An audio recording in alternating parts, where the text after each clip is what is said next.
it's hurting. And look, there's a sound. Knuckle sound, pop-up sound is coming. What is it?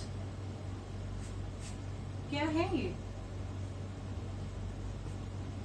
Let's find out how to heal this pop-up sound or the knee pain which you feel when you take the squats or any kind of lunges.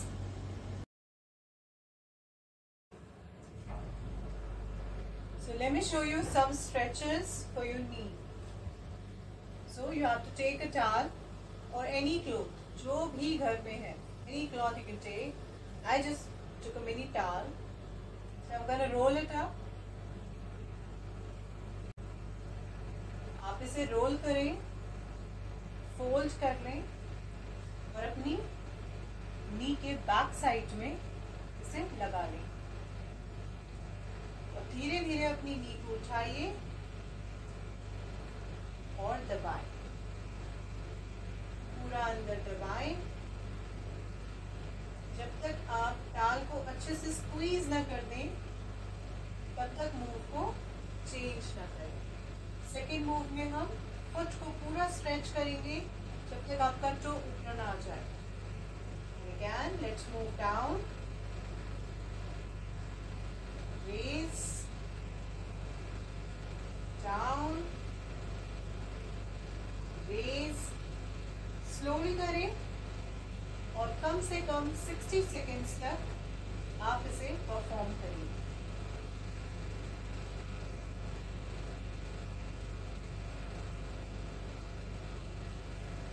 Second move में हमने जो टाल ली थी उसे हम match कर रखेंगे बिल्कुल अपने नी के नीचे। अपने दोनों हाथों को पीछे रखते हुए नी को दबाएं और टो को स्ट्रेच करें अपनी तरफ। Slowly push the knee hard and flex the toe towards you. Down, flex, down, flex, down. हम इस मूव को भी मिनिमम 60 सेकेंड्स करेंगे and you have to perform with both the legs. Third move के लिए आप कोई भी cylindrical चीज यूज कर सकते हैं। I am using the room freshener, so I am going to keep it under my foot like this.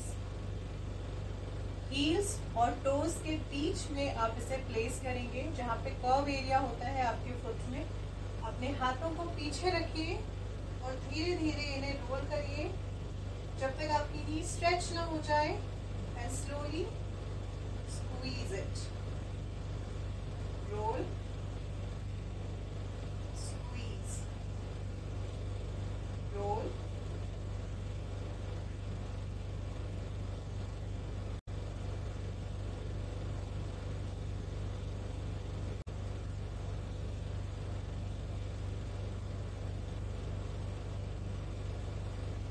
Adjust करते रहें बिकॉज ये हर बार आपके पैरों के नीचे से स्लिप हो जाएगा। Keep adjusting, keep rolling. हम इस एक्सरसाइज को भी परफॉर्म करेंगे फॉर नेक्स्ट 2 मिनट्स और आप हर एक्सरसाइजेस दिन में 2 बार ट्राई करें। जब भी बात होती है न्यूट्रिशन की और नी हेल्थ की, जब भी नी हेल्थ आपका वर्ड सामने आ जाता है तो उस समय आपका जो रिक्वायरमेंट है, न्यूट्रिशन लैक जो आप कर रहे हैं, वो होते हैं आपके विटामिन डी, कैल्शियम, फॉस्फोरस। और अगर जॉइंट भी आप कंसिडर कर रहे हैं कि जॉइंट पेन भी हो रहा है, तो फिर ग्लूकोजेमाइन एक अमीनो एसिड है, वो भी आपकी बॉडी में लैक हो सकता है। इन सभी के कमी की वजह से आप इस तरह का साउंड या फिर नी पेन फील करते हैं। तो सबसे पहले आपको ब्लड टेस्ट लेना है जिसमें आपका विटामिन डी और कैल्शियम स्टेटस आएगा। On the basis of the status आप विटामिन डी और कैल्शियम का डोज अपनी डेली इनटेक में ऐड ऑन करोगे। That depend. सपोज अगर आपका विटामिन डी 20 से नीचे आ रहा है, सो फिर आपका जो डेली रिक्वायरमेंट हो जाता है वो 5000 हो जाता है per day of vitamin D. और अगर आपका विटामिन डी 30 की रेंज में आ रहा है, then you can easily go for the 60K once in a week. According to the calcium should be twice a day in a week, and glucosamine should be daily, and this has to be followed. All the 3 nutrients has to be followed for next 3 months, and then again go for the blood test to get the reports, and depending upon that आपका जो भी nutrition supplementation है वो बंद या फिर maintain रहेगा. Have a happy health.